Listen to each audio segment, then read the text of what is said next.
found a 35mm scan of A Nightmare on Elm Street, and this one feels different.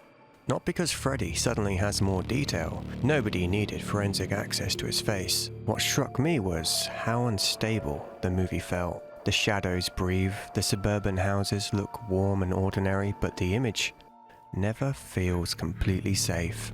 It's like the film itself is struggling to stay awake, and that might be the perfect way to experience A Nightmare on Elm Street.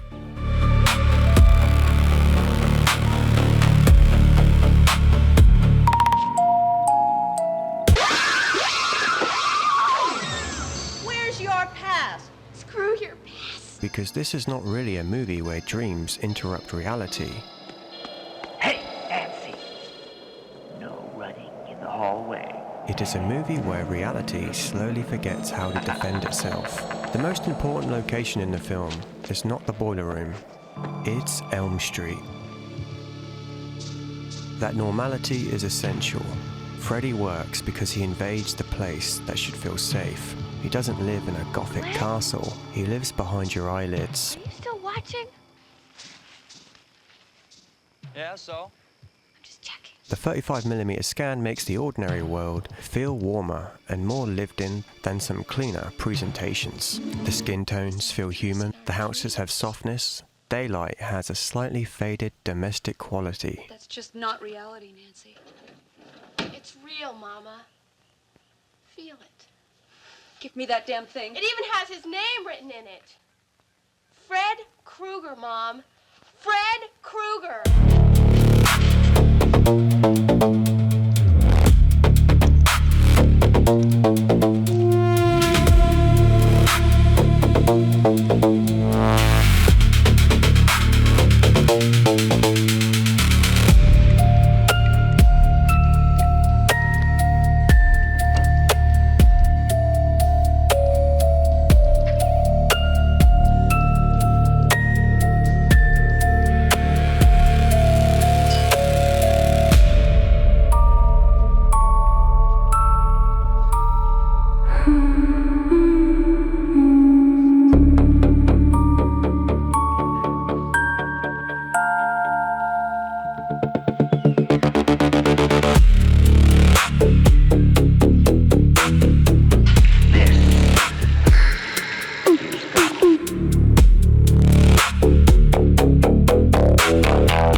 Like a memory, and then the film starts corrupting it. A classroom becomes a boiler room. Come to Freddy. A bedroom wall stretches. A sheep appears for reasons nobody should investigate too closely. A nightmare works because it doesn't arrive in another world. It leaks into this one. 3, 4, then lock your door. 5, 6, grab your crucifix. You cannot escape Freddy by leaving the haunted house. Your brain is the haunted house. Looking good, girl. The first film also contains the best version of Freddy before he becomes the celebrity, before the one-liners, before he starts operating like a burnt stand-up comedian with unlimited access to dream props. This is just a dream. This isn't real. This is just a dream. He isn't real. He isn't real. Here he is still uncertain, a silhouette, a voice, a glove scraping through metal. Intense, huh? A shape with arms that suddenly become far too long. The grains soften the edges, the darkness hides the makeup. The red and green jumper doesn't pop like merchandise yet. It flickers in the shadows. I know you're here. Final 10 seconds. 9, 8, 7, 6, 5.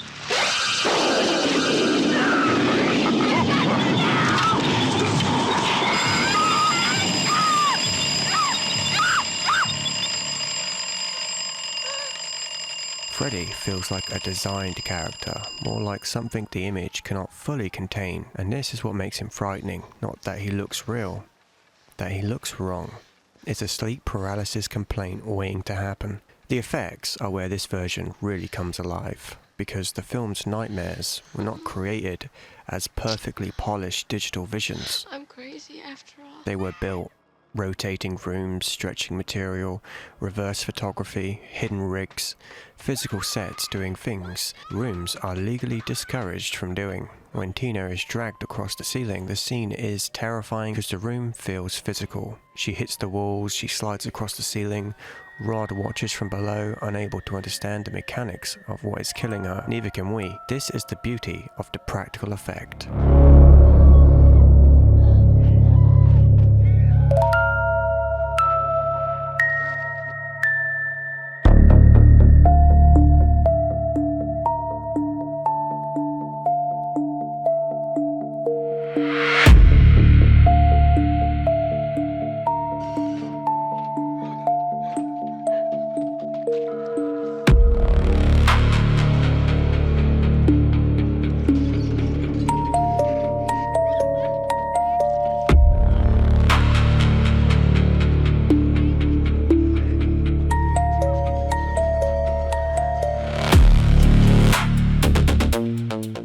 Touched her. You were screaming like crazy. There was somebody else there. You know something happened in front of the camera. You just cannot immediately understand how, which is exactly how a nightmare works. The scan gives these effects a shared texture. The prosthetics, sets, actors, and optical tricks all live inside the same moving film image. The illusion does not need to be perfect. The dreams are not perfect, they are convincing for exactly as long as they need to be. Then you wake up and realize the wall should not be breathing. Tina? Nancy is one of horror's best final girls because she's not just fighting Freddy, she's fighting biology. You can avoid a cabin, you can leave a haunted house, you can choose not to read the Latin out loud from the skin-bound book, but sleep. Sleep always wins eventually. The film turns tiredness into suspense.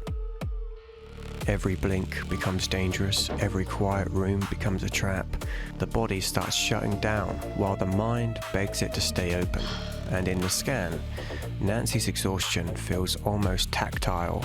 Freddy does not need a separate universe, he only needs reality to become unreliable for a few seconds. This is classic Wes Craven nightmare logic, and the 35mm image suits that uncertainty. It makes the film feel remembered rather than replayed, like a nightmare from childhood that has lost some details but kept the feeling perfectly intact. Some horror films make darkness frightening. A Nightmare on Elm Street makes closing your eyes frightening. I know you're there, Freddy. And on 35mm, even the film looks afraid to fall asleep. I know you too well now, Freddy.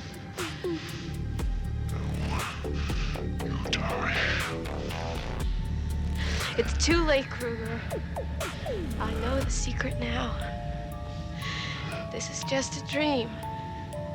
You're not alive. This whole thing is just a dream. I want my mother and friends again. You what? I take back every bit of energy I gave you.